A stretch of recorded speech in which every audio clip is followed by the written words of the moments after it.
Hey guys, Jim here. In today's video, I go through the process of creating my first ever diorama. I've always been interested in crafting for use on the tabletop, and had never dived into it until now. It's been something I've wanted to start for years, so much so that I already had 90% of the materials I'd be using.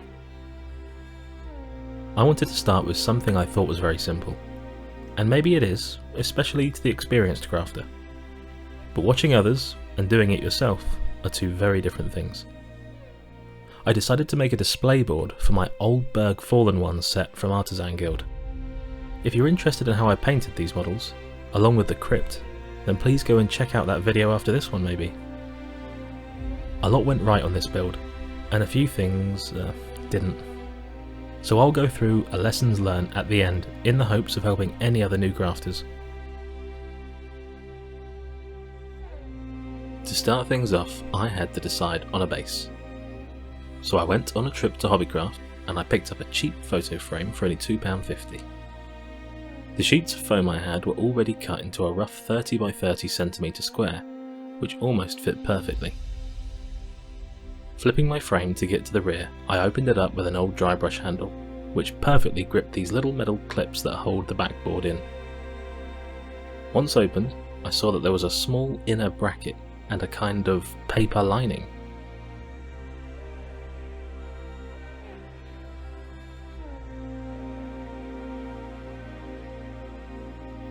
Placing a sheet of the 6mm foam into the frame, I then drew the outline for the inner bracket.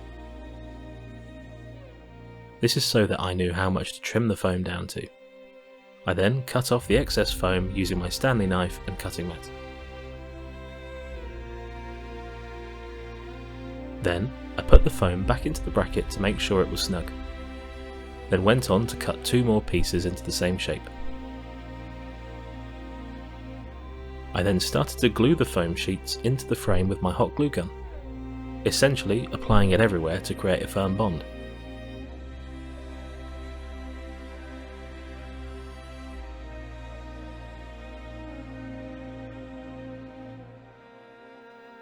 Then I stuck another piece onto the back of that to fill the void between the frame's backboard and the first sheet of XPS foam. Then resecured the backboard to the frame.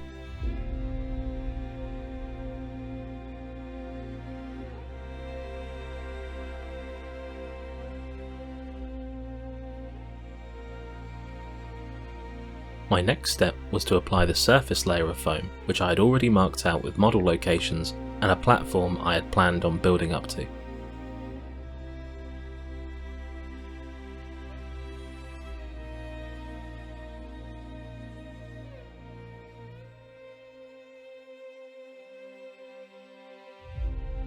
Once placed, I had to apply some pressure to the top to ensure that it was fully stuck in place and as flat as possible so that I had minimal gaps between the foam layers.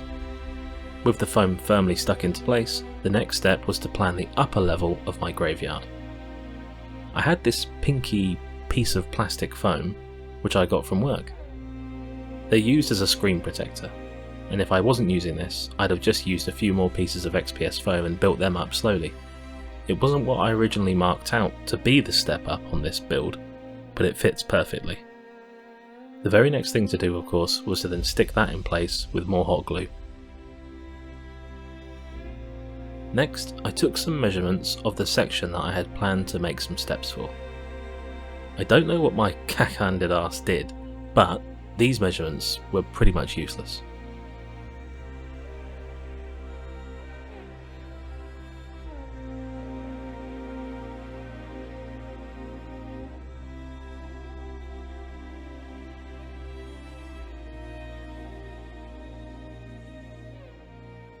The piece cut didn't sit flush at all.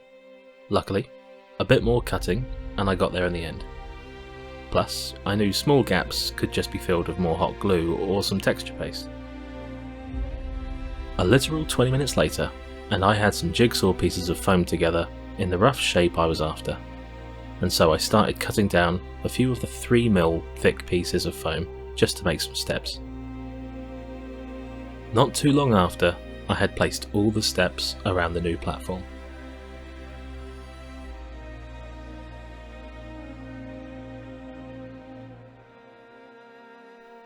The next morning, I got straight to it, and started by placing all of my models back on the board to remark where some models would need to go, as unfortunately I'd covered them up with the original planned spots.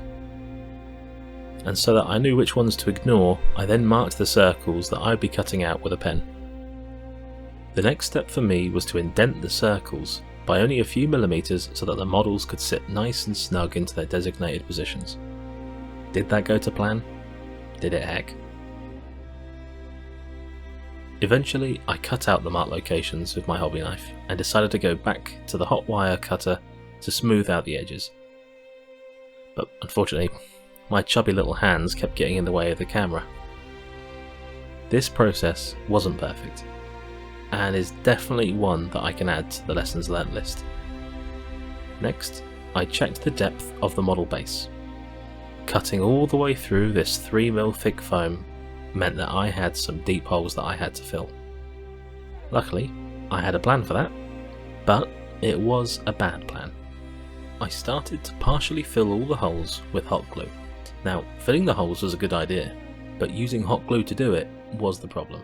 If it was more surface level, then not so much of an issue, because it would be easy to trim the glue back once it's solidified.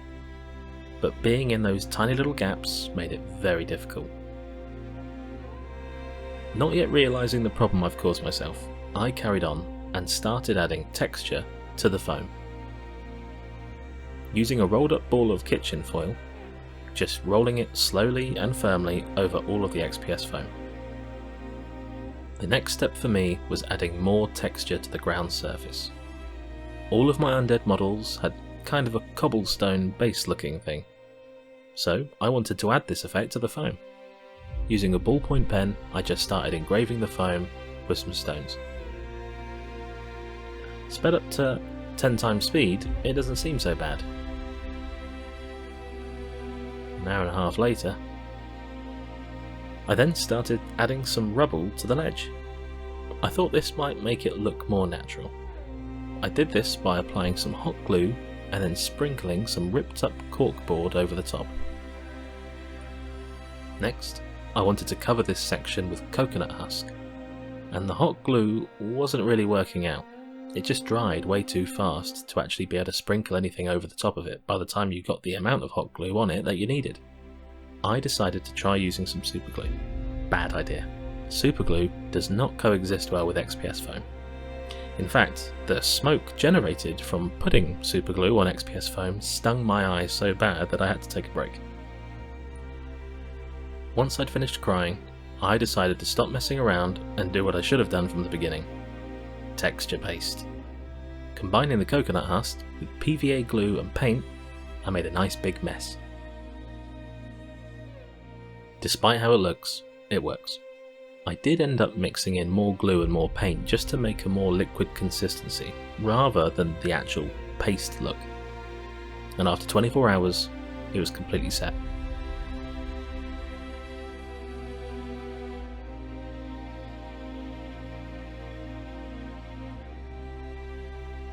Once I'd finished applying it everywhere, I wiped up the frame sides and left it till the next day.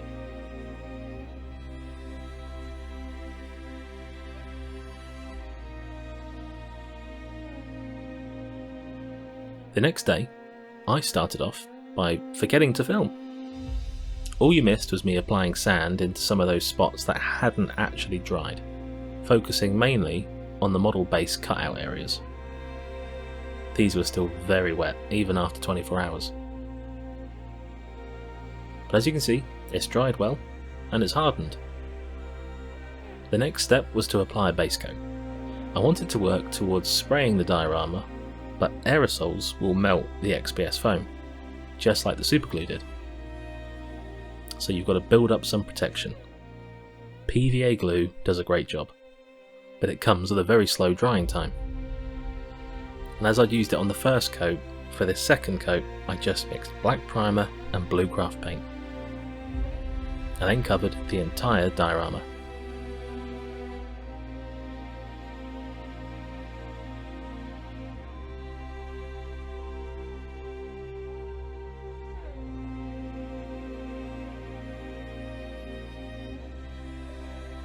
Allowing for drying time, you can see the finished result. Time for a white primer. White prime complete, it's time to mix up a batch of brown paint for all the dirt sections. I just used brown craft paint and I mixed it with some water to make it slightly thicker than a wash. I then applied this over everything except for the cobblestones.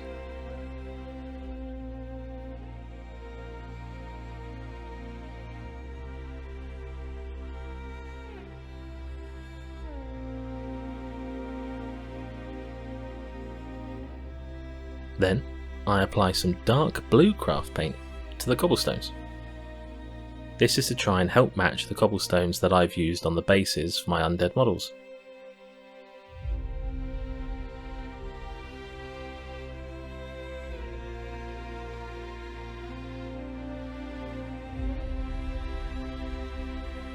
Mixing some black paint into the original brown mix, I apply this over the dirt sections again. I just didn't think it came out dark enough with the first coat.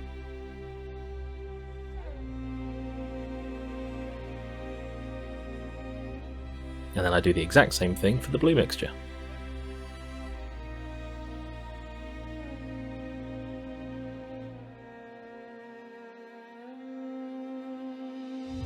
With both of the base coats finished, my next step is to dry brush over these same areas with lighter shades of the same colour, starting with a light brown for the dirt.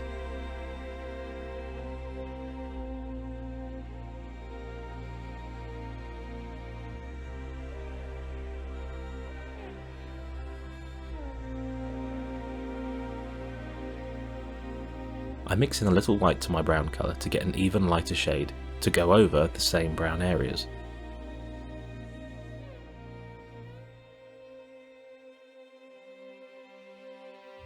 I repeat the process for the cobblestones with a light blue and then mix white into that paint after the first coat has been finished.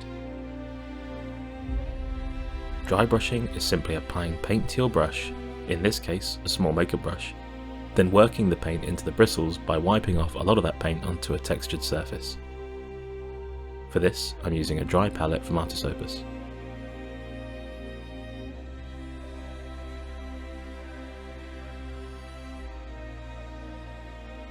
Moving away from the painting, I wanted to try and add a green glowing light to my diorama to help sell the green flame effect that's on the minis.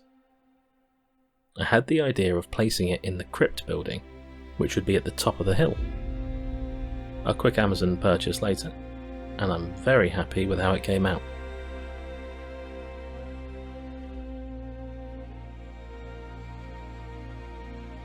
I decided to glue it to the inside of the crypt so that it's out the way and not visible. And these tea lights turn on and off just from a twist by disconnecting the battery.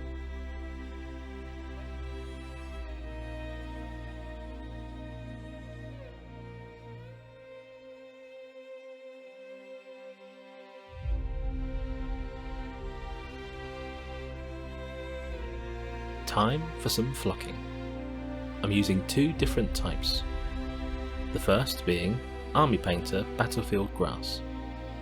It's very clumped together. I suspect that's why it's called static grass. I simply salt bay it all over the areas that I'm covering with PVA glue.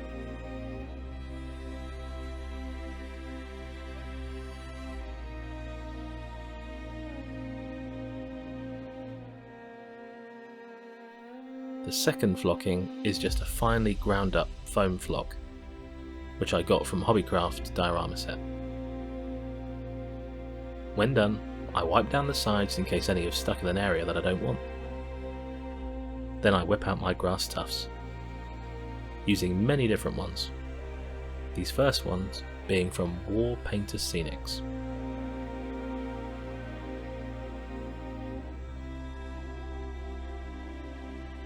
Lastly, I give the frame rim a black coat of paint.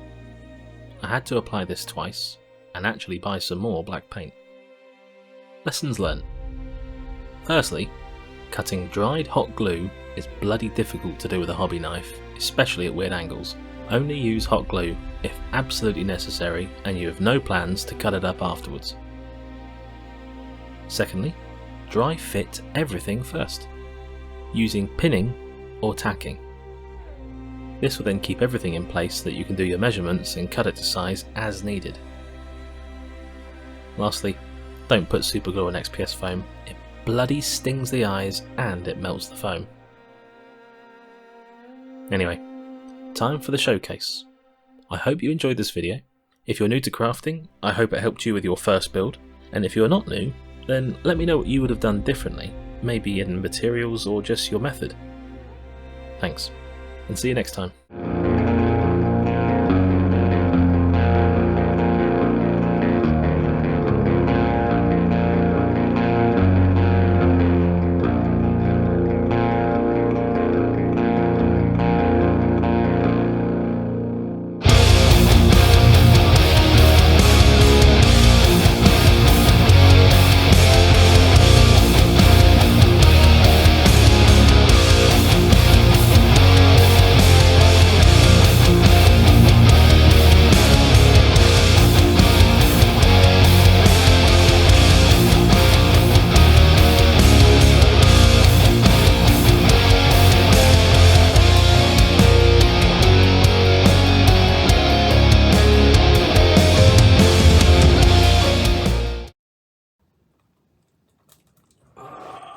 That's hot. And not in the Will Smith way. Oh no, what have I done?